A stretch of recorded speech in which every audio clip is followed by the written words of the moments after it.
Am I the a-hole for causing a woman who bad-mouthed me at work to get fired?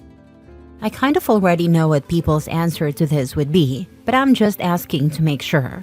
For backstory, I'm a 24 male, born and raised in a fairly small town, surrounded by even smaller towns.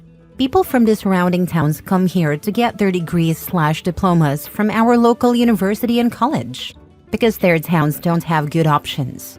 My town is big enough to be a hotspot for the surrounding areas, but still small enough that most people know each other. In fact, many families know each other generationally. The situation: I work as an advisor at our local bank branch. About 2 months ago, a 23 female was hired as a clerk. She's from one of the surrounding towns and had just graduated from our local university a few months prior. For the first month, everything went well. She joined our friend circle and there were no issues whatsoever. About a month later, one day after work, she pulled me aside and asked me out on a date. I politely declined and reminded her that I was married. Most of my coworkers and I have known each other since high school, if not earlier. My wife was part of this same circle, and we've been together since we were 15. This topic had come up before, and I always wear my wedding band, so I found it odd that she asked me out, especially since there were other single guys in the office. But I brushed it off and thought that was the end of it. That happened on a Friday. On Monday, halfway through my shift, one of my other coworkers, 24 female, told everyone that the 23 female had claimed I pulled her aside, asked her out, and wouldn't take no for an answer. She also claimed I had started stalking her on Snapchat and Instagram.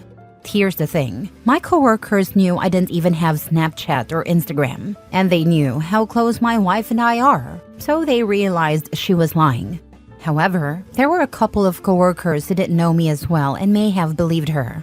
I told my coworkers not to confront her, and instead explained what actually happened. I told them to ignore her lies and just agree with whatever she said because I didn't want to escalate the situation. I figured she was just being childish and didn't know how to handle rejection. The escalation. About 2 weeks later, my dad called and said he needed to speak to me. When I went to my parents' house, he told me that a friend of his, who's a client at the bank, mentioned I had been stalking a girl at work. This client had heard it from the 23 female, who was now looking for another job and asking for his help. I explained the truth to my dad and decided I needed to put a stop to her lies. The next day, I explained everything to HR. Once I told HR that clients were getting involved, they took the matter seriously and opened an investigation. They interviewed me, my coworkers, and the 23 female. Everyone backed me up, and camera footage showed her pulling me aside, not the other way around. HR confronted her, and she tried to claim I was stalking her by showing them an Instagram account with my face on it. Here's the kicker. The photo she used was the only photo of me on one of my coworkers' profiles. She had created a fake account and sent herself messages to make it seem believable. HR fired her on the spot for spreading malicious rumors and disrupting the work environment. Since she was still in her probationary period, she didn't receive severance or any additional pay. Given the small town environment, news spread quickly. Her job prospects here are now non-existent. This is why I'm questioning whether I handled it the right way. On one hand, I'm relieved to have cleared my name. But on the other, I wonder if I should have confronted her directly instead of involving HR. Now for the top comments before reading the mini update. She decided to F around and found out, and deserved to be fired, not the a-hole. You also shouldn't feel bad about the backlash she's receiving. If you hadn't defended yourself, her lies could have permanently damaged your reputation in your town. She got what she deserved, and now you don't have to worry about her anymore. Not the a-hole. She actively tried to ruin your life and caused a huge hubbub in your workplace. You tried to ignore her, but she kept pushing. She's a psychopath, and appropriate workplace consequences were meted out. Fafo. You didn't get her fired. She got herself fired. Consider legal options if you think she'll keep bad-mouthing you everywhere. Slander and libel are both against the law, not the a-hole. It's possible that you live in a locality where many people proclaim great fondness for the 10 Commandments and favor displaying them in schools and courthouses. If so, she should be reminded that "thou shalt not bear false witness against thy neighbor" was important enough to make the short list when the Almighty drew up the "these are my rules for you" starter kit. Therefore, her behavior is an offense against the law of humans and of multiple religions. And lies need to stop, and she needs to keep your name out of her mouth and off her keyboard. I don't think she will do it again, at least not to me, but I'll still speak to a lawyer friend of mine. Thank you very much for this advice. Mini update. Thank you everyone for the comments. As I mentioned in the first line of this post, I had a feeling I knew the answer, and all of the comments have reiterated the same, so I'm at peace now. As a lot of comments suggested, if not her, at some point HR would have heard about this and potentially punished me. Thank you all for helping me clear my conscience. I also agree, I should have gone to HR as soon as my coworkers told me the first time. I just gave her the benefit of the doubt. Lesson learned. This was the first time I've dealt with something like this, which is why I needed the advice/clarification. People are asking why the footage are still available weeks later. I'm going to make a wild guess that either those people haven't worked at a bank or they worked at one but did not find out about their footage storage policies. For security reasons, employees will generally not be informed of the exact storage policies.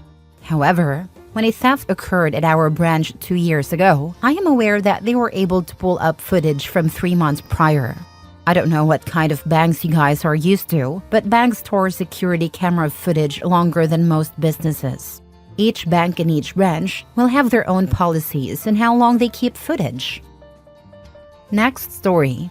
Am I the a-hole for telling my best friend if she wasn't always trying to get with my husband, her boyfriend wouldn't have left her?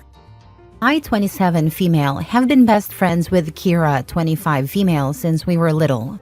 We were neighbors, went to the same school, college, etc. She was my maid of honor when I married Rowan, 28 male, who we went to college with. At first, Kira had a big crush on him, but he started liking me. We slowly got closer, and I started liking him too. This was after Kira had told me she'd gotten over it and was dating another guy. But I still felt really guilty and didn't want to date him if it would hurt Kira. I asked her multiple times if she was okay with it, and she said she was, so I thought it was fine. Kira's been with her current boyfriend Adam, 27 male, for a year or so. However, over the last few months, she's been acting strange around Rowan. Whenever we'd hang out just the 3 of us, or even with Adam there, she'd always find a way to sit next to Rowan, laugh at everything he said, etc. At first, I didn't think much of it, because I knew that's kind of her personality, and her and Rowan are friends. But then she started always asking me if Rowan would be there before she came over, and if I said no, she'd often suddenly say she couldn't come. Sometimes she wouldn't show up even if I said he was there. Rowan also told me about a comment she made to him once, about how he was so patient for putting up with me being too tired to do anything with him now that I was pregnant, which I thought was weird. The odd behavior continued, but to be honest, the pregnancy has been keeping me too exhausted to dwell on it. Rowan seemed as friendly with Kira as always, but 2 days ago, our mutual friend Shay threw a dinner party. Rowan and I went, as did Kira and Adam. Kira got a bit tipsy, and she kept trying to sit with Rowan and touch him. He excused himself a few times, but she kept finding him. I tried to get her to back off a few times, and I was getting mad because this was crossing a line. She started slurring about how I stole Rowan from her. Thankfully, Adam was too busy talking to Shay's husband to hear this, but he definitely saw Kira's actions. The next afternoon, I was at Shay's again with some friends when Kira showed up. She was crying because Adam had broken up with her that day, saying he didn't think they were going to work out. Everyone was consoling her, but I was just kind of sitting there. I couldn't help but feel like she brought this upon herself. She asked me, "Aren't you going to say something?" So I said, maybe Adam wouldn't have left you if you weren't trying to get with Rowan all the time. Some of our other friends were shocked to hear this and got mad at Kira. Others were angry with me, saying Kira was just really friendly with everyone and that was a horrible accusation to make. Kira was upset, saying she couldn't believe I thought that of her and maybe we really weren't that close. She left in tears, and I left soon after too. Now I don't know. Maybe I was wrong. Kira had been drinking at the dinner party and might not have meant what she said, and the other stuff could have been nothing. Maybe this was too harsh to say to her after a breakup, and we could have talked privately, not in front of our friends. Am I the a-hole? Not the a-hole. Well, not entirely. Yes, it was kind of rude to say that after she had been dumped, but she'd been acting this way for a long time, to the point where even Rowan was uncomfortable, but she still persisted. Getting drunk didn't help, and I bet Adam did hear her say you stole Rowan from her. From my point of view, she's clearly been jealous this whole time. She hasn't moved on and has only tried to get closer. Rowan also brought up that weird comment she made about you being too tired to do anything. That's not a normal thing to say to your best friend's husband, even as a joke. It's messed up, not the a-hole. I don't know what the rules are in relationships, and they are probably different for every couple, but at a certain point, should he have shut it down himself? Kira's trying to sleep with your husband. She's not your friend at all. You are not the a-hole for saying that, but you are the a-hole for allowing her to make your husband uncomfortable by sexually harassing him. If one of your female friends told you that another friend's husband was constantly touching her, flirting with her, and making personal comments about her sex life, what would you say? Start standing up for your husband. Yes, she was letting her husband be sexually harassed. She's the a-hole for that. Next story. Am I the a-hole for not recalling my dog when she chased my neighbors off of my property? I, 30 female, have 4 dogs, but the one this story is about is a 4-year-old Rottweiler named Bella. A few months ago, new renters moved next door, and things have been unpleasant to say the least. The neighbors are always screaming and fighting late into the night, and the men in the home have a habit of always trying to talk to me, or just watching me when I'm outside. This is not done in a friendly way, and it has made me feel very uncomfortable. I'm a single woman living alone, and our police force isn't the best. So I just keep my head down, hoping they'll move out soon. The other night, around 11 p.m., I was outside with my dogs in the backyard. My neighbors have a chain-link fence, but I have no fence along my property except for the part that separates their property from mine. One of my dogs was on a leash, but the other 3 are completely trained off leash and do not leave the yard. I know some people may not agree with that, but I live in the countryside, and also my dogs have never run off. One of the women who lives next door, for some reason, decided to enter my yard because she wanted to just play with my puppies. Bella growled and walked closer to me, and I asked the woman to please leave. But she just kept telling me it was fine and ignored what I was saying. One of the men decided to join her, and they came further onto my property, which led to Bella barking. After a few moments of them continuing, Bella chased after them. She stopped running the second she hit the property line and went inside with me immediately after.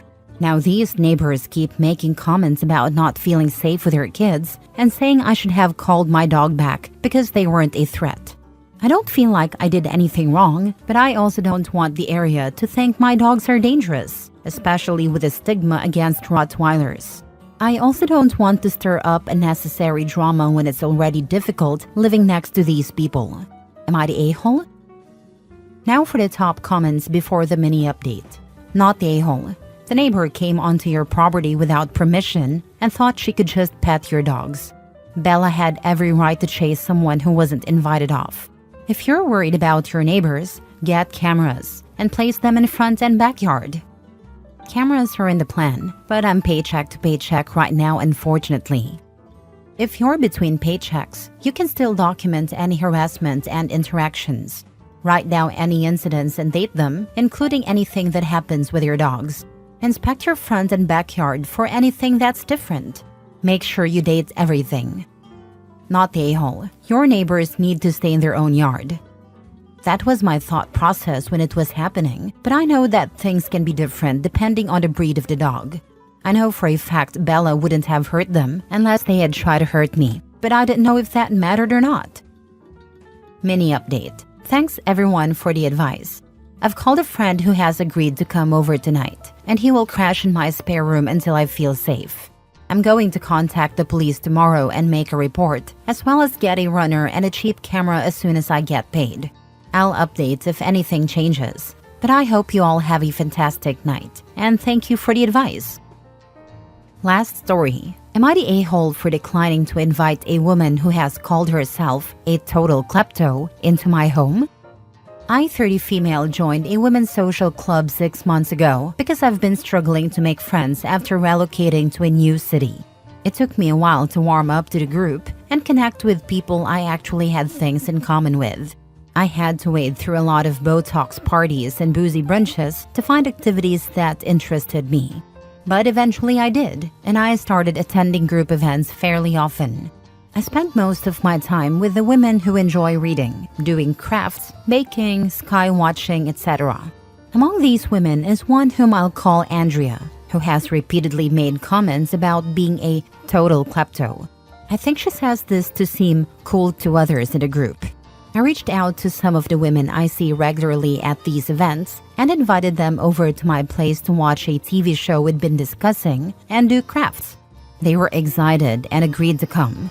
Unfortunately, Andrea found out, presumably because someone asked her if she was going and reached out to ask if she was invited.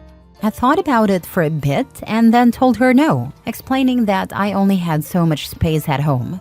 She didn't believe me and pressed me for the real reason, saying I thought we got along, which yes is true. I told her I wasn't comfortable inviting a self-proclaimed kleptomaniac into my home. I explained that I've worked hard for what I have, and it wouldn't make sense to knowingly invite someone who brags about stealing. She replied quietly, okay, and then added, "You're painting me out to be some horrible criminal when you don't even know anything about me." I told her that her being proud to call herself a klepto was all I needed to know. She responded by calling me a high school mean girl and ableist. I have no idea where that came from. Unfortunately, this situation has spilled over into the group, which is frustrating. But what surprises me the most is that so many people are defending her and telling me I'm out of touch and take things too literally. Am I? Not the a-hole. Being a thief isn't the same as being a kleptomaniac or a klepto. One of the key factors in diagnosing kleptomania, a legitimate and rare mental health disorder, is the emotional roller coaster around theft. A kleptomaniac experiences intense shame and wouldn't casually tell strangers they've stolen something. Andrea is the ableist one here, for using kleptomania as an excuse to justify her poor behavior. I know some people say things like, I'm being so OCD, when they just mean they're being fastidious. I'm not well versed in kleptomania, but I thought her comments might have been along those lines. It probably was, but it still makes her the ableist, not you. She's not a klepto. She's a thief, and a proud one at that. She's also rude. When you said there wasn't enough room, she should have accepted that answer. She isn't owed entry to your property. Not the a-hole. I had a girl in my sorority described herself as a self-diagnosed klepto who just couldn't help herself when she saw something she liked, whether it was in a store, on campus, or something another person owned. Once she took something, she considered it her property, and heaven forbid you try to get it back. I refused to associate with her outside of required meetings. I never let her near my purse, my dorm, or my car. She cried and called me a bully. People like this always play the victim. I'm glad you're keeping your boundaries.